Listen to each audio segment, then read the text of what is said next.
Hello guys, कैसे हैं आप सब। उम्मीद करते हैं कि आप सब स्वस्थ होंगे और अपनी पढ़ाई में व्यस्त होंगे। तो गाइज चलिए, जैसा कि हम एल्गी टॉपिक को लेकर के चल रहे हैं और आज ये एल्गी का टॉपिक फिनिश होने वाला गाइज, क्योंकि मैंने बताया था कि एल्गी का एक लेक्चर मैंने आपको इंट्रोडक्शन के रूप में दिया था। फिर उसके बाद एल्गी में आपको 8 जीनेरा पढ़ने हैं, 8 जीनस पढ़ने हैं, जिनमें से 6 जीनस हमने फिनिश कर रखा है, बचे हैं 2 जीनस। तो आज ये दोनों जीनस होने वाले हैं। तो चलिए देख लेते हैं आखिर वो कौन कौन से। सबसे पहले 8 जीनस हैं, तो 8 जीनस में हमने बताया था उसके लिए कौन कौन से हैं। बीएससी इनो यूवी। ठीक है, ये क्या है गाइज। बीएससी में हमने इनो लिया था यूवी रेस से बचने के लिए। तो बी का मतलब बट्राइकोस्पर्म, एक्स का मतलब स्पाइरोगाइरा, सी का मतलब क्लेमाइडोमोनास, ई का मतलब इक्टोकार्पस, एन का मतलब नॉस्टॉक, ओ का मतलब इडोगोनियम, यू का मतलब यूलोथ्रिक्स, वी का मतलब वॉलवॉक्स। तो गाइज ये 8 हैं। 8 में से हमने फिनिश कर रखा था 6। अब बचे हैं कितने? 2 बचे हैं। कौन कौन से बचे हैं? एक तो गाइज वॉलवॉक्स, जो ये देख लीजिए वो अभी होने वाला है। वॉलवॉक्स अभी हम लेकर के चलने वाले हैं। और कौन कौन सा फिनिश हो चुका? अच्छा, एक कौन बचा है? एक बचा है क्लेमाइडोमोनास। ये 2 बचे थे, तो आज ये दोनों हम कराने वाले हैं। बाकी बट्राइकोस्पर्म फिनिश और स्पाइरोगाइरा फिनिश हो चुका है, इक्टोकार्पस हो चुका है, नॉस्टॉक हो चुका है, इडोगोनियम हो चुका है और यूलोथ्रिक्स हो चुका है। इतने हो चुके हैं। अब बचे हैं 2, तो चलिए इसको हम लेकर के चलते हैं वॉलवॉक्स को। तो सबसे पहले देखिए वॉलवॉक्स, और मैंने बताया कि हम जो है केवल उन्हीं पॉइंट्स को लेकर के चल रहे हैं जो बहुत ही इंपॉर्टेंट है गाइज। आप क्योंकि कम समय में तैयारी आपकी इसी प्रकार से हो सकती है, तो बहुत ही इंपॉर्टेंट क्वेश्चन पूरे एक तरीके निचोड़ लेकर के हम आए हुए हैं गाइज। तो चलिए वॉलवॉक्स को देखते हैं। कहाँ पाया जाता है? Fresh water. ये फ्रेश वाटर एल्गा है गाइज, ये स्वच्छ जल में पाया जाने वाला शैवाल है वॉलवॉक्स। इसकी सेल्स कैसी होती है? क्लेमाइडोमोनास की तरह होती है। देखिए क्लेमाइडोमोनास की सेल्स ऐसे ही थी ना, क्लेमाइडोमोनास की सेल्स ऐसे। तो इनकी कोशिकाएं देख लीजिए, ये कितनी कोशिकाओं से बना है? एक कोशिका ये हो गई, ये कोशिका। तो कैसे है ये? क्लेमाइडोमोनास ऐसी तरह संरचना थी, तो ऐसी सेल्स से मिलकर बना है। तो भाई, और ये कॉलोनियल एल्गा है। Very very most important. कैसा है? कॉलोनियल एल्गा है, कॉलोनी के रूप में। देख लीजिए, इसी प्रकार सेल से आपस में जुड़ करके कॉलोनी जैसी संरचना बना दी, और इस संरचना को कहते हैं सिनोबियम। क्या कहते हैं? सिनोबियम कहते हैं। बहुत ही ज्यादा बार यह क्वेश्चन पूछा गया है। इनमें कॉलोनियल एल्गी है, तो कॉलोनी में लगभग कितनी सेल्स होती हैं? तो इनकी सेल्स की संख्या 500 से लेकर 60,000 तक होती है। 500 से लेकर 60,000 तक ये सेल्स होती हैं, जो एक जुड़ करके एक सिनोबियम का फॉर्मेशन करती हैं। किसका? सिनोबियम का फॉर्मेशन करती हैं। बहुत ही इंपॉर्टेंट।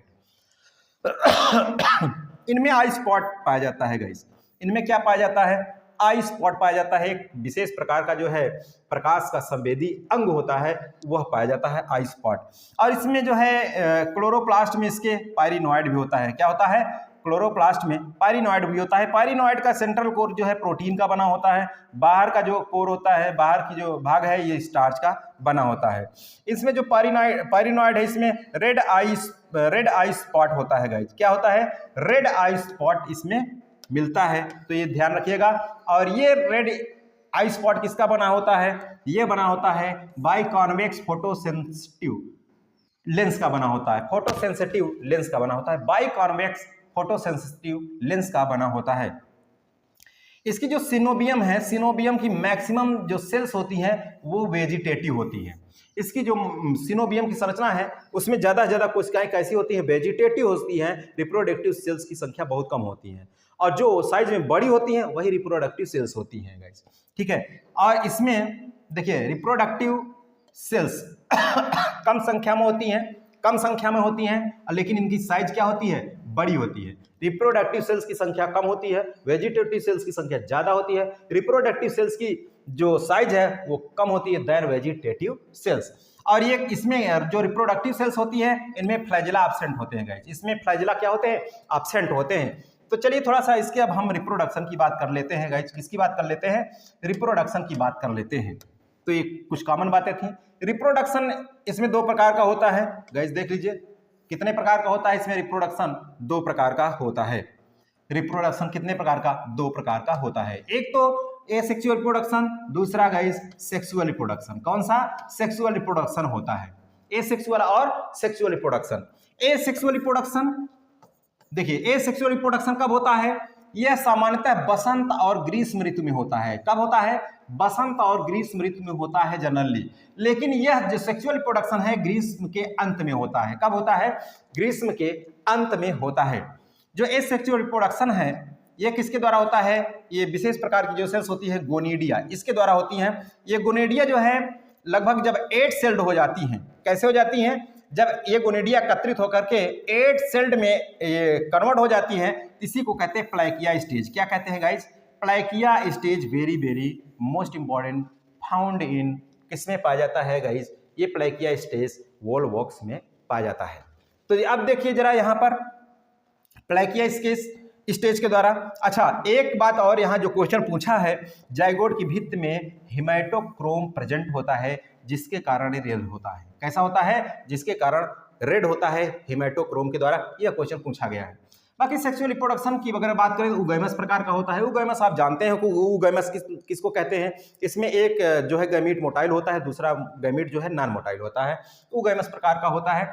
इसमें जो सिनोबियम होती है उसकी कंडीशन प्रोट्राइंड्रस होती है, प्रोट्राइंड्रस होती है। प्रोट्राइंड्रस का मतलब क्या है? इसमें जो मेल गैमीट होता है उसका फॉर्मेशन पहले होता है, फीमेल गैमीट का फॉर्मेशन बाद में होता है, तो इसे क्या कहते हैं? प्रोट्राइंड्रस कहते हैं गाइज। तो चलिए गाइज, ये था वॉलवॉक्स का एक बिल्कुल शॉर्ट लेक्चर। वॉलवॉक्स का बिल्कुल कैसा था? शॉर्ट लेक्चर था। अब चलते हैं दूसरा जो हमारा अंतिम जीनस बचा है वो है क्लेमाइडोमोनास। तो क्लेमाइडोमोनास को भी हम लोग देख लेते हैं गाइस, ठीक है। क्लेमाइडोमोनास की तरफ अब हम लोग रुक करते हैं। तो आज हमारा यह एल्गी पूरी तरीके से क्या हो जाएगा? फिनिश हो जाएगा। और जैसा आप लोग जान रहे हैं कि बिल्कुल अब ये क्लासेस तड़ातड़ चलने वाली हैं रेगुलर। अभी इसके बाद जो है हम प्रैक्टिस सेशन भी लेकर के चलने वाले हैं। तो चलिए देखते हैं क्लेमाइडोमोनास को। क्लेमाइडोमोनास ये क्लोरोफाइसिवर का ये भी सदस्य है क्लेमाइडोमोनास। ऑर्डर इसका क्या है? वॉल्वोकेल्स है, वॉल्वोकेल्स है इसका ऑर्डर। और ये कैसा होता है? यूनिसेलुलर मोटाइल होता है, एक कोशिकी चल शैवाल होता है। देख, एक कोशिकीय क्यों चल है? क्योंकि इसमें फ्लैजिला है। फ्रेश वाटर एल्गा है, बाइफ्लैजिलेट है। देखिए बाइफ्लैजिलेट और फ्रेश वाटर मतलब स्वच्छ जल में, यूनिसेलुलर मतलब एक कोशिकी, और मोटाइल का मतलब गतिशील होता है। इसकी कुछ जातियां हैं, जैसे क्लेमाइडोमोनास इरेनबर्गाई। ये कहाँ होता है? इन साल्ट वाटर में होता है क्लेमाइडोमोनास इरेनबर्गाई। क्लेमाइडोमोनास येलोस्टेंसिस, ये कहाँ होता है? स्नो येलो ग्रीन में, स्नो बर्फ में, जिसके कारण वो कैसे येलो ग्रीन दिखती हैं? किसके कारण? येलोस्टेंसिस के कारण, स्टोनेंसिस के कारण। अब क्लेमाइडोमोनास निवेलिस बहुत ज्यादा ही पूछा गया। क्लेमाइडोमोनास के कारण जो बर्फ होती है कैसी दिखाई देती हैं? लाल होती हैं, क्योंकि ये कैसा प्रदर्शित करता है? ये रेड स्नो, लाल बर्फ इसके कारण दिखाई देती है, क्योंकि ये कैसा होता है? रेड होता है। क्लेमाइडोमोनास निवेलिस इसकी उपस्थिति के कारण इसमें पिगमेंट ही कैसा होता है? रेड होता है। अब थोड़ा सा क्लोरोप्लास्ट की बात करें तो क्लेमाइडोमोनास में क्लोरोप्लास्ट किस प्रकार का होता है? ये भी बहुत ज्यादा बार पूछा गया है। तो देख लीजिए क्लोरोप्लास्ट, क्लेमाइडोमोनास में जो क्लोरोप्लास्ट सामान्यतः कैसा होता है? कप शेप्ड होता है। कैसा होता है? कप शेप्ड होता है। जबकि ये सामान्यतः है, यही पूछा गया है। और जबकि क्लेमाइडोमोनास बाइसिलिएटा में कैसा होता है? क्लोरोप्लास्ट एच शेप्ड होता है। अब यहां से क्वेश्चन पूछेगा घुसकर, अभी तक तो सामान्य पूछा, अब घुस करके पूछेगा। क्लेमाइडोमोनास एल्पाइना में डिस्क्वायड होता है। क्लेमाइडोमोनास रेटिकुलेटा में रेटिकुलेट प्रकार का इसमें पाया जाता है क्लोरोप्लास्ट। पाइरिनोइड इसमें क्या होते हैं? एब्सेंट होते हैं। इसमें पाइरिनोइड एब्सेंट होते हैं। यह वेरी वेरी मोस्ट इंपॉर्टेंट।